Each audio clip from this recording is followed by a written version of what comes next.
I'd also like to give a shout out to Richard Kim and Mark Choi from Ghost Kitchens. I'll tell you, it's an incredible operation they've got going, and it shows once again the talent and entrepreneurship that exists right here in Ontario. Friends, our government has a plan for growing a stronger economy, an economy that works for everyone. It's a plan that's getting more people into skilled trades. It's attracting investment to create good jobs in our auto and manufacturing sectors. It's a plan that is connecting resources and industries in Northern Ontario to the future of clean steel and electric vehicles. And it's a plan that's building roads, bridges, and highways, expanding subways and public transit, and constructing more homes, all for a growing province. We're building Ontario. As we do, our government is working for workers in this province to make sure everyone has a chance to succeed. It doesn't matter if you work in skilled trades, for a big company, a small company, or like a growing number of people, a rideshare app. In Ontario, we aren't leaving any workers behind, absolutely no one. Rideshare app drivers are hardworking women and men striving to make a living in the new economy, the gig economy of digital platform workers.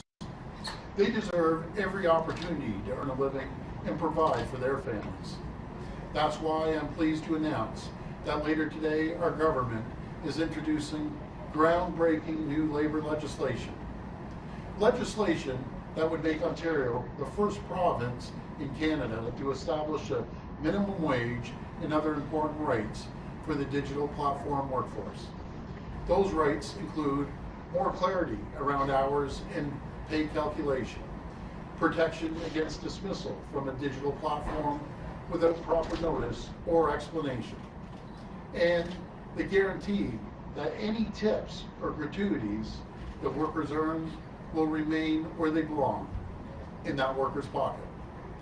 In the last 2 years, we've seen huge shifts around traditional labor markets, and as we build a resilient economy, our government must keep pace with those changes. We know that the gig economy is one of the fastest growing employment sectors in Ontario, and that as many as 1 in 5 Canadians currently take on work via a digital platform. That's fully 20% of the population.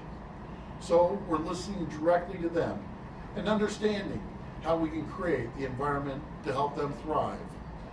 Because government can't create the jobs, but we can create the right conditions and environment for businesses to flourish and jobs to grow.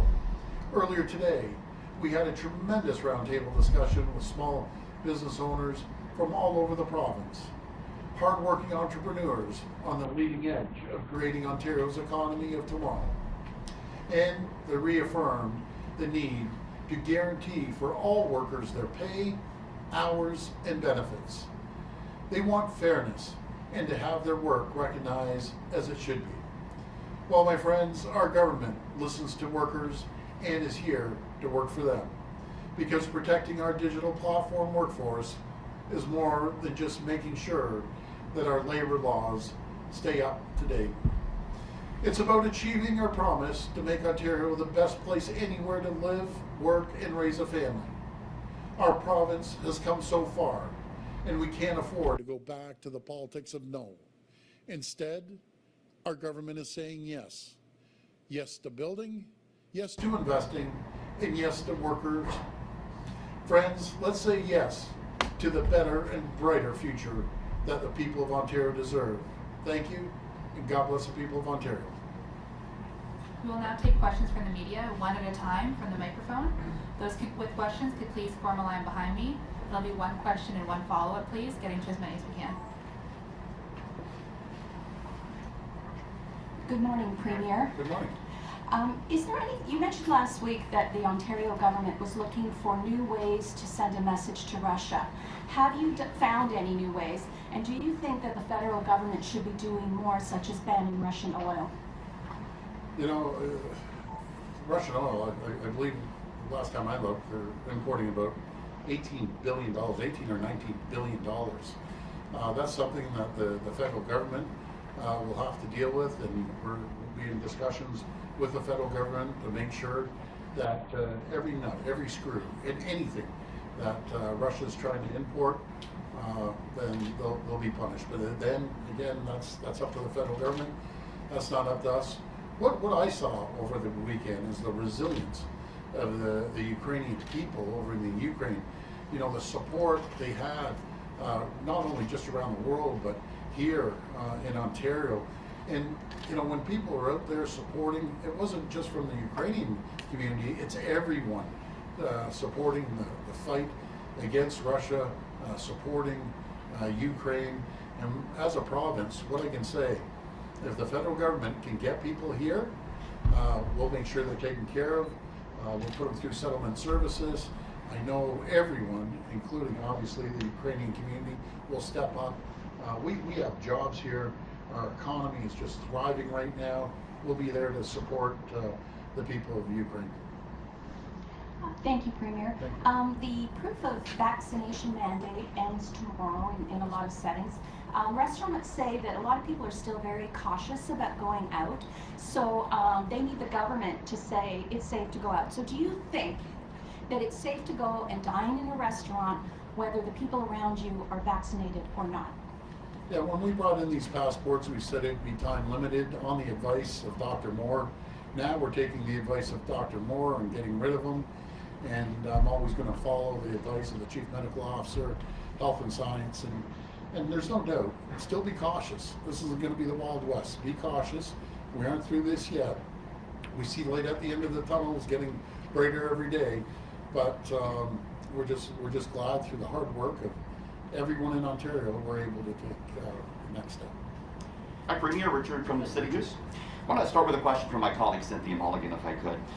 Your worker bills, like the one you're talking about today, don't fit with your conservative ideology, at least in the early days of your term. You were the one that scrapped the planned increase to the minimum wage when you first took office. The question, Premier, have you awakened your inner liberal here?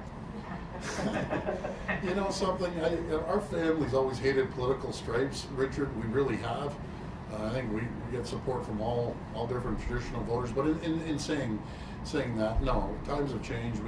We have to make sure that as we see inflation hitting everyone, I'm so happy that we made the minimum wage $15 an hour. I'm happy that we scrapped the tolls on the 412 and 418 and just putting more money into people's pockets, getting rid of the sticker, the validation tag, putting another $120 in people's pockets. You know, that's their money. I'm a strong believer in trying to support people, especially in the time of need.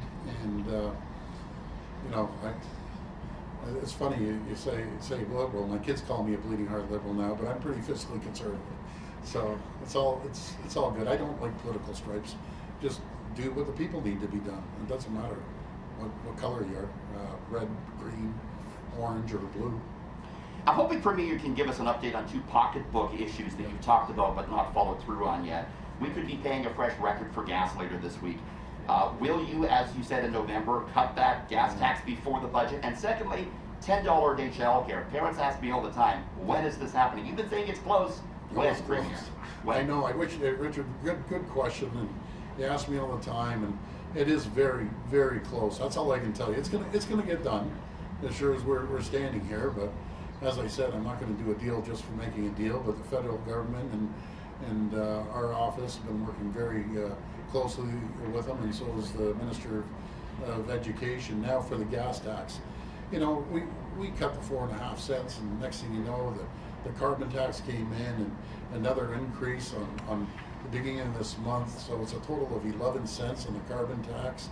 And I'm frustrated because I feel that we could take off the 5.5 cents, and all of a sudden the Fed's throwing this carbon tax and it wipes it right out.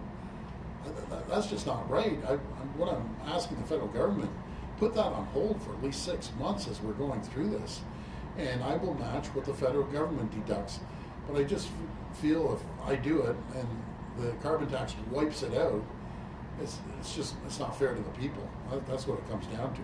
So I'm going to work again collaboratively with federal government. And wouldn't it be great if we both knocked off 5.5 cents? It gives a little bit of relief, and they froze this carbon tax for the next 6 months at least, at minimum. I'd love to get rid of it, but it is what it is. And I remember, Richard, when they introduced this, and as everyone knows, I've got along very well with the federal government. There's going to be things we differ on. This is one of them.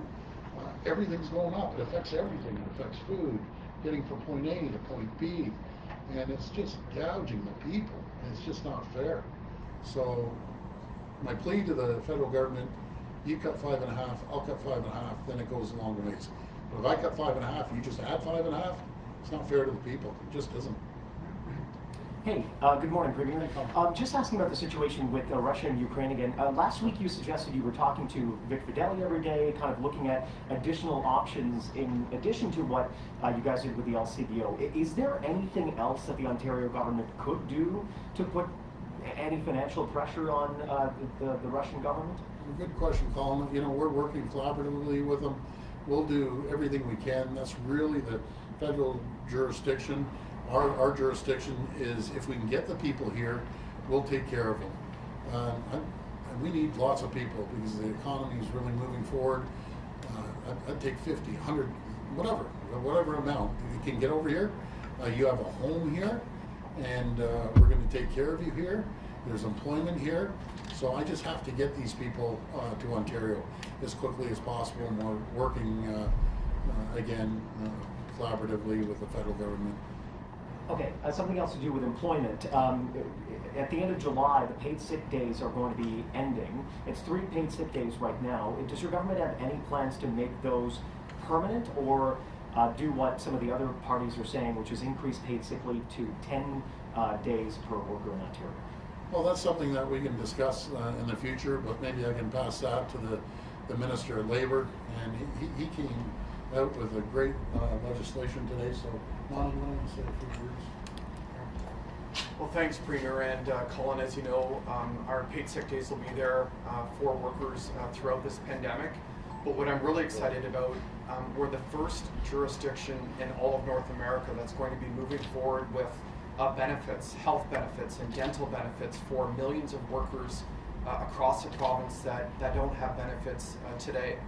And as I said, when we announced this a couple of weeks ago, we'll have a panel that'll start in a couple of weeks, and they're going to report back to the government with the blueprint forward to expand benefits to these workers.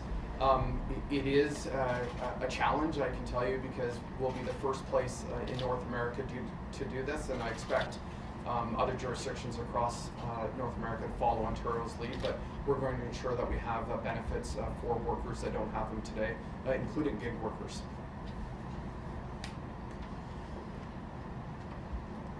Good morning, Premier. How you doing? Bakari Advocate, CP24. Yeah, good to see you. Could you elaborate on the greater plan for the economy with respect to, not only survival, but actually getting ahead? Because, when it comes to raising prices, this is a slippery slope, because businesses will not reduce their prices just because they've made a great profit. So thanks for the great question. You're right. We're in such a competitive global economy right now, and we're competing against Europe, competing against Asia, competing against people to the south of us. And we have to create an environment for companies to come here and thrive and prosper and grow. And that's exactly what we've been able to do over the last almost 4 years. That we've cut $7 billion of burden off the backs of companies.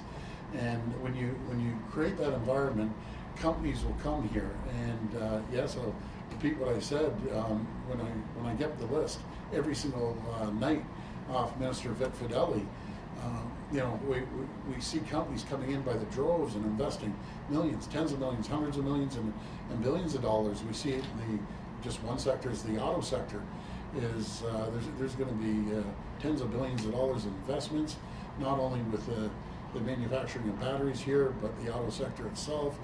The tech sector really seems to be taking off in a really big way right now. It seems like every single message he sends me a list, it has something to do with the tech sector. But my biggest challenge right now is getting people here. So it was 315,000. Now we're up to 338,000 people we've fallen short on. It's just I strongly believe it's really due to the people of Ontario. They've created this environment, the greatest place to live, work, raise a family, right here in Ontario, and that plays such an important role when companies look at opening up here or other places, and the environment of making sure that we're competitive on all fronts, no matter if it's electricity rates or cutting WSIB by $2.3 billion, just areas like that, cutting red tape and regulations. So those are the areas that we have to continue to move forward on. And Premier, my follow-up question, what's your direct message to small business owners and their employees as we start this recovery? Well, I'm really confident when it comes to the economy. We're putting more money into people's pockets every single day. That allows them to go out and maybe go for dinner or maybe buy something they might otherwise not be able to buy. Some people may think that $120 isn't a lot when we cut the stickers, license fees. It's a lot. Believe me, you have 2 cars, it's $240. And that goes directly back into the economy because people are going to go out and spend that and drive the economy. I'm just a strong believer that the people of this province can spend their money a lot wiser than all 3 levels of government. And I'm just a strong believer in that. That drives jobs, that drives the economy, that drives more income up to the Queen's Park coffers, as I say, and it's been proven over the last few years how we've seen the revenues just go right up, which is a good thing. This will be the last question. Hi, Premier. I just want to ask you about masks. I'm taking mine off so you can hear me. You said that Dr. Moore is going to have the final say, and he has said second week of March, third week of March, we could be through the mask mandate. Are you still confident with the numbers that you're seeing, the decline in the case counts, the rise in vaccination rates, tomorrow's the end of the Vax Passport? Are you hopeful that by the end of this month we'll be away from mandatory masks in Ontario, as we've seen in New York, California, and other jurisdictions? First of all, I love your tan, so I wish I could get one off the weight. From California. No, it's all good. It's all good. Anyways, no, I right from the get-go, I'm listening to the Chief Medical Officer. It's his advice when they're going to come off, and we'll wait for his advice and recommendations. And once he gives the recommendations, we'll be able to move forward. What I'm hearing over the next few weeks, maybe after March break, when the kids get back, but we'll see. I don't want to set a date. And there's no secret. There isn't a person I talk to likes these masks. No one likes them, but I'm going to follow the advice, and we aren't far away. So let's all continue working together. And do you know what? I just want to unite this province. The divide this has created is terrible, and we just need to move forward, put this behind us, and everyone work together.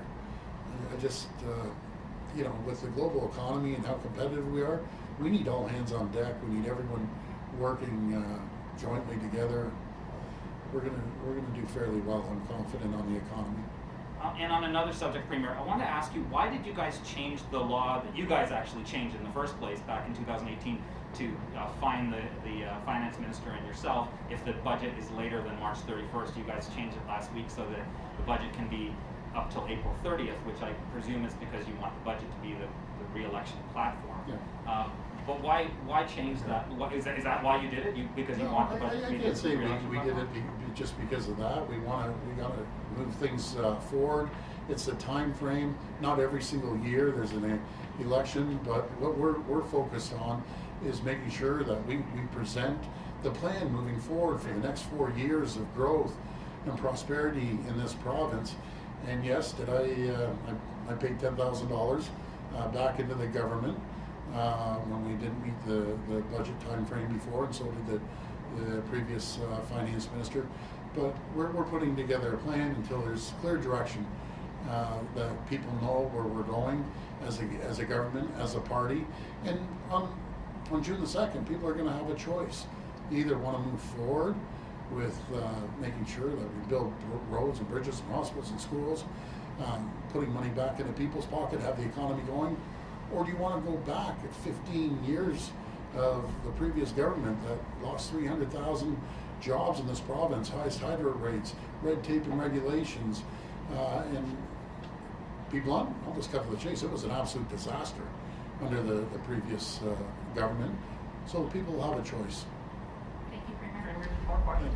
More questions here, Premier. For a word of fact, that's all we can do today. Sorry. Anyways, thanks so much, everyone. Thank you. Thank you.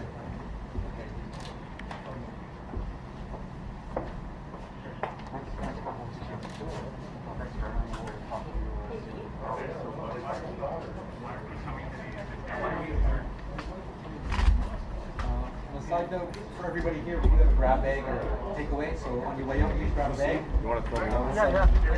Cable then? All right. What's that? Get my cable? Yeah, just give me a cable.